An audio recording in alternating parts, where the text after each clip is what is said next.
Good evening, everyone. FridayNightVictors.com. Chris Schultz along with Gary Hoff here at the Quality Inn in Monroe. We're back, yeah. We're back, and we are going to do a Week 7 wrap-up this week. We are. You were a very impressive 7-2. I was a rather dismal 5-4, but you kicked my tail this week, and Sure. You know what? We've been rotating, I think. One week I win. Okay. Another week you win, something like that. Whatever you say. All right, well, let's jump right into the games. We're going to touch on the games real quick.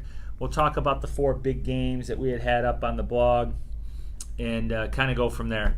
First game was Carlson moved to 7-0 with a 49-20 victory over Taylor Truman. A little bit closer than maybe people thought at halftime. And thoughts there, if any? Well, Truman we'll keep it brief. Yeah, Truman played well for a bit there, but Carlson, they're always going to get their 40, 50 points. So, you're going to have to score 40 to beat them, it seems. But we'll see this week. They got a big one coming up. Yeah, because I think Wynot's given up 26 all year. 26 all year. Yeah. So and that'll be coming up on Wednesday's show or Thursday morning, whenever we put it out. Yeah, I'll be in the same for clothes. The Week 7 picks. Next was Brooklyn Columbia Central 55, Erie Mason 24. The Eagles fall to 1-6. But a big game by the coach's son. Thoughts on him? Talk a little bit about Noah Boudry. Yeah, Noah Boudry had a big game, 33 for 44 for 300-plus yards, ran the ball 30 times for 200 yards, something like that.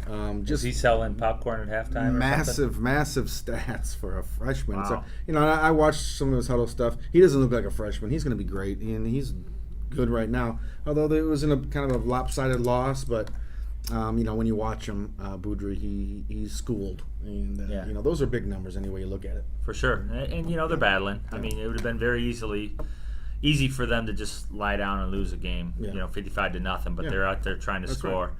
Right. Another game. This is one I got wrong. You got right. Onstead, the Wildcats, 21, Dundee, 20. Yeah. The Vikings fall to 2-5, and this is a team we thought would be a little bit better, and I don't know what's going on over there. Maybe a little snake bit, maybe some bad luck. The some fumbles here and there. LCAA is pretty darn good. Even teams like Onstead and Blissfield this year, they can beat you. And BCC and Hudson and Ida, they're all good teams. Yeah. And Dundee's right now they're not winning games that are marginal, games that they could win. We pull for Dundee. Everybody knows that. We love Coach McElvaney.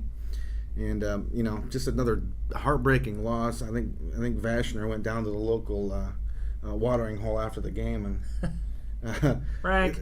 But we love Frank too. But yeah, gosh, Dundee, it actually hurts me inside. I'm not even lying to you. It sucks. Yeah, but that's just a tough loss. Yeah, I agree.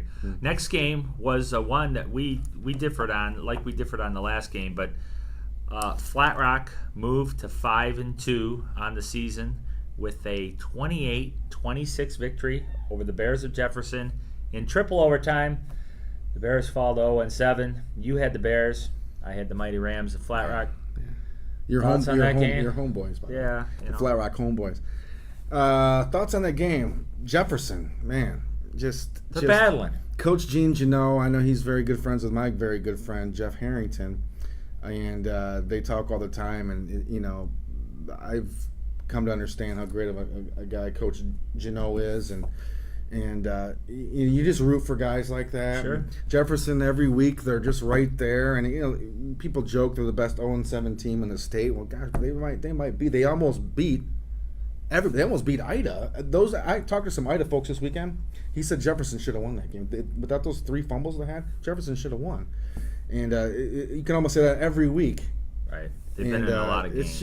It's like a little bit like Dundee. It's just, boy, they're learning how to win. They're not there yet, but I hope they don't get their first win next week. We'll talk about that later. But Jefferson, I hope they do. Jefferson is playing great, and it's too bad they don't have wins to show for it. But here's the thing: high school football is so much more than winning and losing, and it's talked about on the blog all the time. The life lessons that you learn, being part of a team.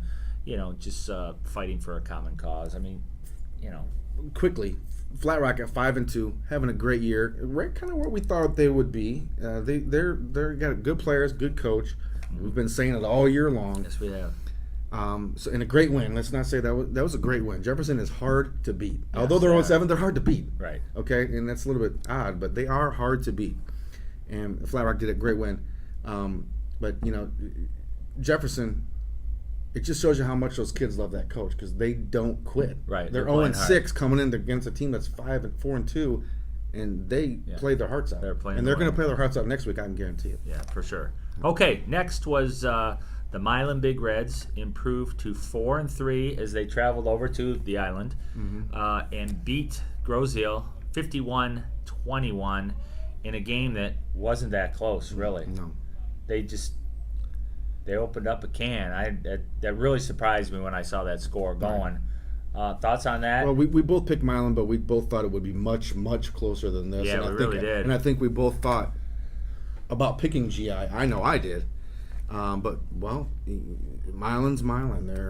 I was very impressed with that win. Milan's Milan. And, GI's struggling a little bit right now. So, big win for the Big Reds. That leaves them at 4-2 in the league and 4-3 overall. Next was, there were 4 games that we were really focused on. And big win for the Blue Streaks of Ida as they improved to 6-1 as they hand Hudson their first loss of the season, 16-0.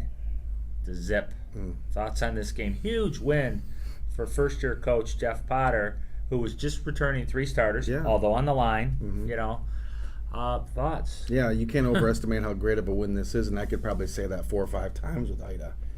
They just keep winning, and we say it every week, same story. You got to give it to Coach Potter. He has those kids playing well. When they thought it was going to be a down year, well, guess what? It's not a down year at all. And they beat a very, very good Hudson team, who is a top 5 team probably in Division 7.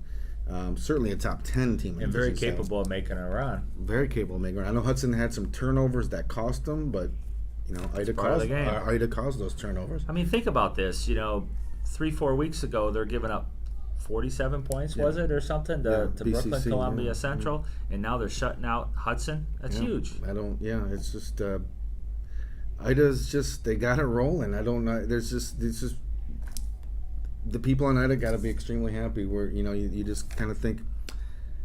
We had some couple great few years there. Now we may have a couple down year this year, go 4-5 or something like that. Well, no, that's not going to be the case. Ida they're established. They've established themselves. Yes, they are. Okay, another big game we had was what we thought was going to be a big game in the Huron League was SMCC 36, Airport 6. Both teams entered the game at 3-3. Obviously, the Falcons are now 4-3. Jets fall to 3-4. Thoughts on this game? You called that game. Well, you were the color guy, along with our Mr. Monroe, Jeff Grodi. Our good friend Jeff Grodi. Thoughts? I had a coin. You joked, he's going with his homeboys, and I was. But literally, this was a coin flip for me, and I think it was for you too. I thought this game was going to be close, down to the wire. Duffy knows the T. He knows the players on SMCC's team. And boy, I was there, and it was over. There was a kick. It was kind of funny. You don't see this very often in high school football or football in general. First kickoff, Airport to CC was taken back by Wolford, and the next kickoff was taken back by Airport. I want to say it was Dial who took it back. I may be wrong. I think it was Bondi. Maybe Bondi. Yeah. Okay. And so I'm like, here we go. All right, 7-6. With 30 seconds. But from that point, SMCC dominated. The Airport really couldn't stop them much, and the T couldn't generate much on offense. Yeah, what's going on with Airport's offense? They haven't scored much the last 2 games. I talked to Grodi during the commercials, and I says, I'm surprised Airport's not passing as much as I thought they would with Jessica, and they have great athletes, but, and every time they would pass, Gus Flint, number 20 for SMCC, would have a free run at the quarterback, and he would just get drilled. And that happened 3 times. I mean, literally a free run, and they had protection issues, and it was just a game where SMCC played great, Airport did not, and that's what happened. That's going to be that's where you get a 30-point differential. Yeah. Okay. Next game was the game I was at between 2 5-1 teams as Riverview traveled over to New Boston Huron, and Riverview won that game 20-0. Yeah.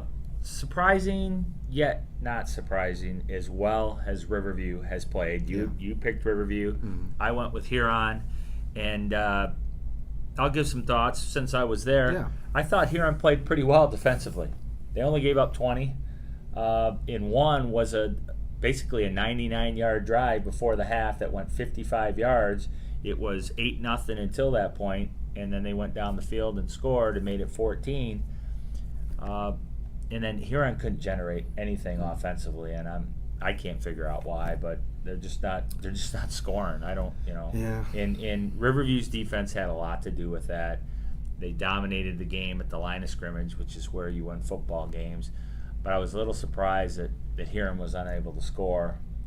I think that was the first shutout in the Huron League this year, and the first time the Chiefs have been shut out since like 2013 or something like that. So, yeah, I mean, any thoughts on this? Well, it's nice. High school football and football in general, it's nice to have a balance of, offensively anyway, a balance, but it's also nice to have an identity. Riverview has an identity. They're going to do what they do. They do have a nice quarterback, and they can mix things up. But if you can't stop their power off tackle, you're going to see that 100 times a game. Right. Huron right now just seems to me, and I've said this a few weeks, they just kind of since the SMCC game. That's the only game I saw Huron play. They seem to lack an identity. Yeah, I don't know what they, offensively. I guess it's the wing tee, but the thing with Huron, and I don't want to get too critical. Yeah. When they're throwing the ball. And when they're running the ball. Yeah. Well, it makes things kind of easy to defend. But by down and distance or by formation? Just formation. Oh, okay. Yeah, formation. It's just, I